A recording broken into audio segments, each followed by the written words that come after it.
nothing, bub. But I'm dying to find out what's inside. What's going on, everybody? It's Bottom Tier Collector. I'm in the car today, trying to keep it hush-hush where I'm at, radio silence kind of thing. So I'm just chilling in the car. Figured I'd get YouTube in on my mischievous activities today. I went to the Deep. Let me see if I can give you guys a picture of the Deep. Sitting right outside the parking lot here. And let's get into this mostly dollar bin haul. Picked up 3 or 4 books, over $1, but this was great. This was the best haul I've had in a long time, considering I went down one row and my body, I had planned to spend all day and be really hyper focused on my top priority goals in the hobby and loop through the whole store, because I have like 8 hours to burn today. But my body gave out and I just got a little tired after one section, and I had found a lot of books. It was very successful. So let's get into it. Number 1, we got Frank Frazetta's Death Dealer. See if I can get the glare off that. Who doesn't love Frank Frazetta? If you're into fantasy, if you're into horror, blah, blah, blah. You know, Frank Frazetta is one of the most iconic artists of all time. And chance to get this, which involves Liam Sharp, a current artist I'm definitely into. So interested to see what that Death Dealer squarebound has to offer. Next up, kind of chopping down a tree, a sub hunt according to a sub collection according to Dope Comics, or a Side Quest Comics hunt. I got Mr. Miracle number 5 right here. This goes towards a volume 3, chopping down that tree. Got volume 1 complete, got volume 2 complete, got Mr. Miracle Source of Freedom complete, hunting down Tom King Mr. Miracle, and then we got 90s, mid-90s Mr. Miracle. It's only like 7 issues, so it's just, whenever I find it in the dollar bins and I don't own the issue, we throw it in the pile. Same for this next one, another niche sub collection I'm doing, American Flag. Only picked up 1 book. This is issue 39.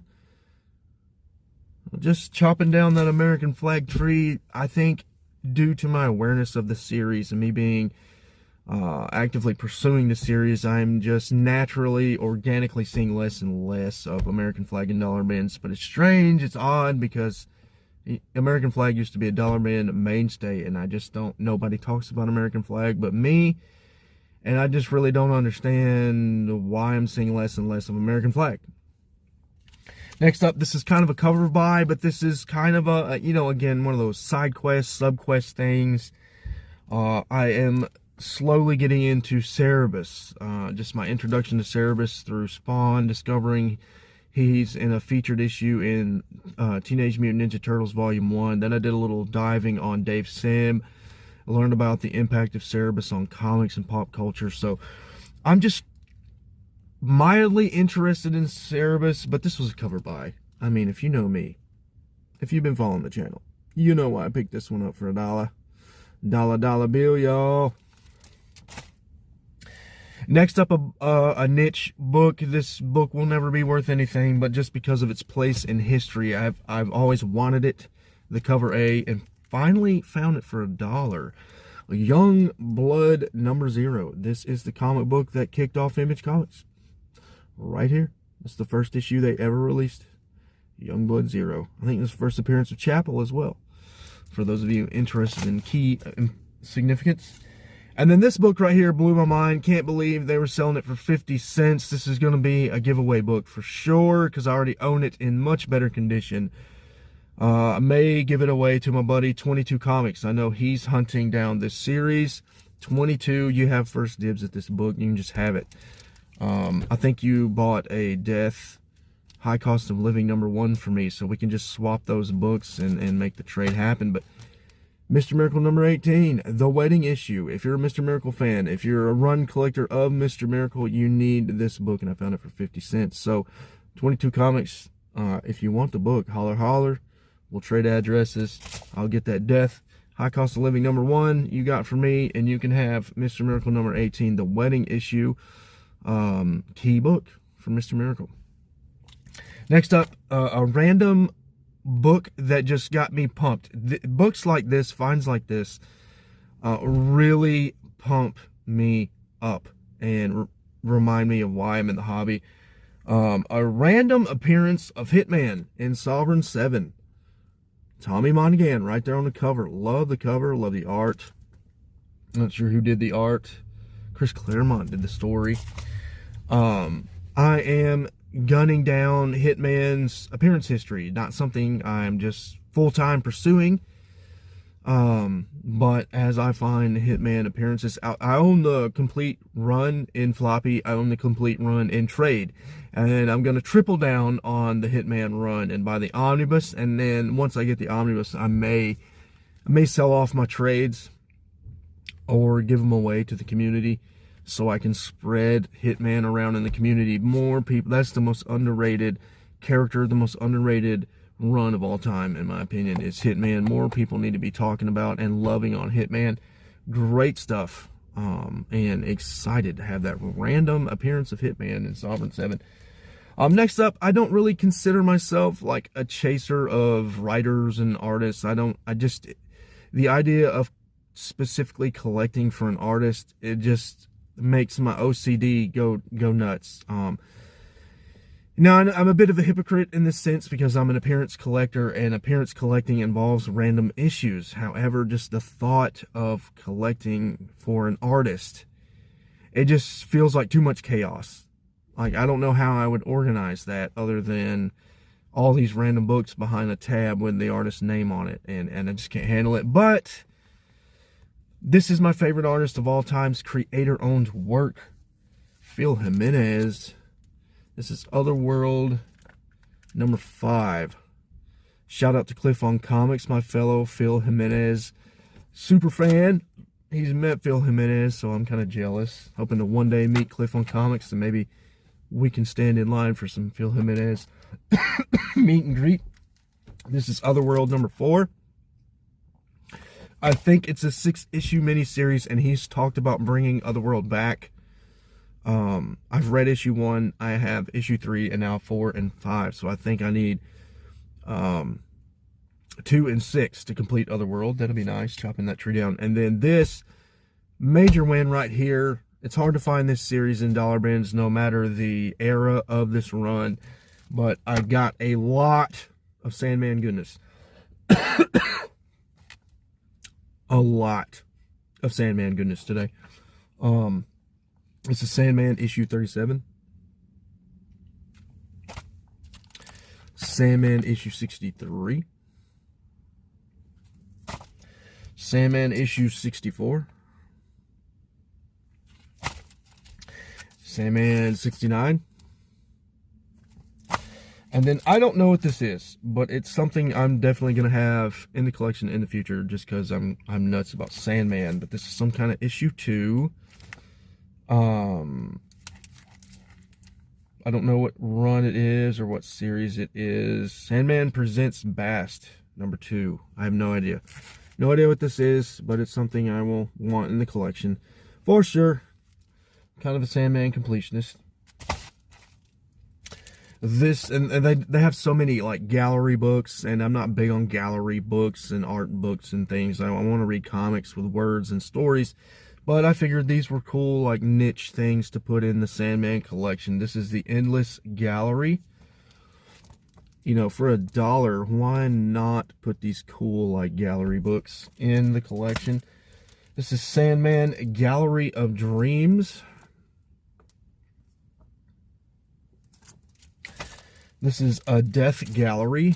And these are all, like, issue 1s, so maybe there's more than this. And that's the Sandman goodness I got today.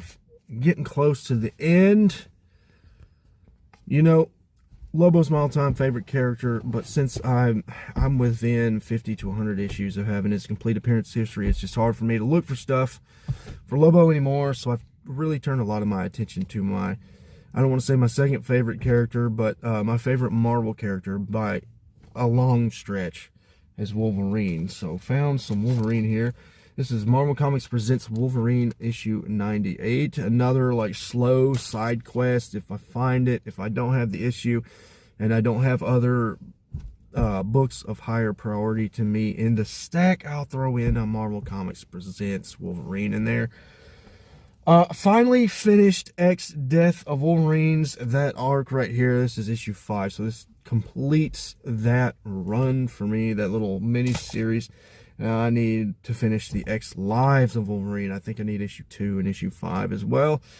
So, but just excited to knock out Deaths of Wolverine. Pick this up purely on nostalgia. This is a run I'm going to be collecting long term, just to kind of pay back the child in me, because I think because of this issue, and I'll just throw it up here, Green Lantern 38, paid $3 for it. This is the very first comic book I ever owned. A little bit of bottom tier collector history here. I used to call it Green Lantern 36, but it is indeed Green Lantern 38. I won this at an arcade when I was roughly 11 or 12 years old, and read it and beat it up and threw it away, probably. And I like to think, because of this comic book, had I been exposed to comic books, gone to comic shops back in the 90s when I was a kid, because I was raised in the church, and this wasn't, I'm not blaming my parents. They were doing the best they could. This doesn't necessarily have a lot to do with my parents, but just because of the teachings I was getting in church, I just often felt comic books were too angry, too violent, and too over-sexualized, so I just felt guilty for liking comics when I was a kid. So that's a big reason why I didn't get into comics when I was a kid. But yeah, that was the first comic book I ever owned. It's back in the collection. Never read part 2. Part 2's right here with his struggle with Adam Strange. So, I mean, it's been, let's see, I'm 35. You're talking, I was 11 or 12 years old, so 23, 24 years ago, I had that comic book, and that's been a 23 or 24 year journey of me getting part 2 and finally completing the arc. Again, I want to have purchased the entire run, even the Emerald Dawn, like, precursor prep mini arc that leads into Green Lantern Volume 3. I want to have collected it all to just kind of pay back the little kid in me. I'd like to think if I had stuck with Green Lantern, if I had gone to comic stores in the 90s, I would have been a Kyle Rayner fan. I would have been a much bigger Green Lantern fan than I am today. I don't know if Lobo would be my favorite character had I stuck with comic books in the 90s, because, back then when I was a kid, Lobo would have terrified me. Kind of ironic today. And then last but not least, a book, like probably the #1 book I've been looking for right now. And this again gives me every single Wolverine solo ongoing #1. Every time they come out with a new volume, I gotta get the #1. Of course, I'm gonna get every issue, obviously, but just nice to have tracked that down. It's been kind of a stubborn fish in the pond. I couldn't get in a boat, so I'm glad to have that #1 locked away. I'm glad that the cover A is not like a $15 book like Volume 7 #1 was, because Andy Kubert, it was like oversized, and Andy Kubert did the cover, and it got some hype on it because it was the first run after Wolverine had returned to the living. But now that Wolverine's been around for several years again, I don't guess there's as much hype on his books. And so Volume 8. This is a foul. This is something that irks me. I don't know why. I don't know why I care so much, but the Deep says it's Volume 7. And the Deep is wrong. Now, why do they say it's Volume 7? Because a lot of people don't consider the Chris Claremont, Frank Miller 4-issue limited series run to be Volume 1. But in my opinion, what defines a comic book volume? Is it the number of issues? Can a one-shot be a volume of a character? I'll leave it up to you. I personally think. The Chris Claremont, Frank Miller limited series, 4-issue series, is volume 1, which makes this number 1 for volume 8. That's just my personal A-type, anal personality opinion on it, on the whole thing. All right, guys, try to keep it short, not leave it for an hour. Successful dollar bin hunt today. I wanted to run the whole store and spend some of that good income tax return today, but my legs were just giving out, and I don't think I had the mental capacity for it. I kind of burned out, but good books. Thanks for watching.